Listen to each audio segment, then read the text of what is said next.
వ్యక్తికి సాధిస్తే ఏదేం సాధించగలుగుతాం అనేది దీని పాఠం జనాలకి. వాళ్ళని ఇలా చేసే వాళ్ళంతా కూడా ఆలోచన చేయాలి. చేపించే వాళ్ళేమో చల్లగా ఉంటారు, మరి పోయిన వాళ్ళేమో ఆ కుటుంబాలంతా నాశనం అవుతున్నాయి. కానీ మరి ఈరోజు ఆ మాటలు విని చేపించే వాళ్ళందరికీ కూడా మరి వాళ్ళు కూడా ఆలోచన చేయాలి. మేమేమో చేపిస్తామో హత్యలు, మరి చంపిన వాళ్ళు కూడా బాధపడతారు, చచ్చిన వాళ్ళు బాధపడతారు.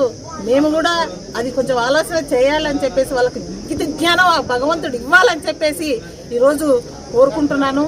మళ్ళా కూడా భవిష్యత్తులో ఎవ్వరు కూడా ఇలాంటి హత్య రాజకీయాలకి వెళ్ళకూడదు. వెళ్తే మాత్రం ఖచ్చితంగా శిక్ష పడే వరకు కూడా పోరాటాలు చేస్తారు అని చెప్పేసి అనేది ఒకటి గుర్తుపెట్టుకోవాలి.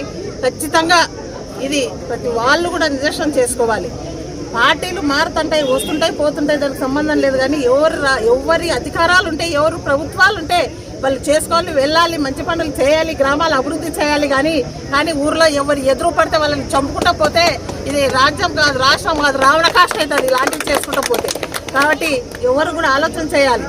మంచి ప్రభుత్వము మంచిగా వాళ్ళు గుర్తుండిపోయేలాగా చేయాలి, ఏ ముఖ్యమంత్రులైనా ఏ నాయకులైనా. కానీ తెలుగుదేశం ప్రభుత్వం వచ్చిందంటే హత్యలు రాజకీయాలు ఇప్పుడు చూస్తున్నాం. సంవత్సరం కూడా కాలేదు, ఎలాగా మిర్చి పడుతున్నారో. ఇలా మిర్చి పడిన వాళ్ళకి అందరికీ కూడా దేవుడు అనేవాడు ఉంటాడు పైన. ఖచ్చితంగా అలాంటి వాళ్ళకి మళ్ళా వచ్చేది జగన్ ప్రభుత్వమే, రాసి పెట్టుకోండి. మళ్ళా కూడా మీకు ఎక్కడ మా నాయకుడు ఆల్రెడీ చెప్పేశాడు, ఎక్కడ దాక్కున్నా సప్త సముద్రాలకు వెళ్ళినా కూడా మేము లాక్కొని వస్తామని చెప్పేసి మీరు గుర్తు పెట్టుకోవాలి. అది గుర్తు పెట్టుకొని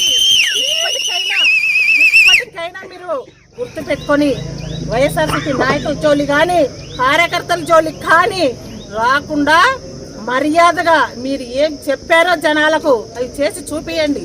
అది చేసి చూపించకుండా ఇవన్నీ కూడా మభ్య పెట్టాలని చెప్పేసి అనవసరంగా కేసులు అవి పెట్టి దుర్మార్గమైన చేష్టాలు, దుర్మార్గంగా అక్రమంగా కేసులు కట్టారంటే వచ్చేది నెక్స్ట్ మా అన్ననే, మా జగన్ అన్ననే తర్వాత చూపిస్తాం మాదంటే ఏందో అని చెప్పేసి ఈ సందర్భంగా తెలియజేస్తూ అన్ని గ్రామాలు శాంతియుతంగా ఉండాలని చెప్పేసి 2019 నుంచి 24 వరకు ఎలాగైతే రాష్ట్రం ఎలాగుందో వైఎస్ఆర్ ప్రభుత్వం రాజన్న రాజ్యం ఎలాగుండేదో అలాగే మీరు ఒకసారి గుర్తు పెట్టుకొని ఇంకా వచ్చే 4 సంవత్సరాలు మీరు మంచిగా పరిపాలించాలని చెప్పేసి మీకు బుద్ధి రావాలని చెప్పేసి ఆ ఏడుకొండల స్వామి నేను ప్రార్థిస్తూ సెలవు తీసుకుంటున్నాను.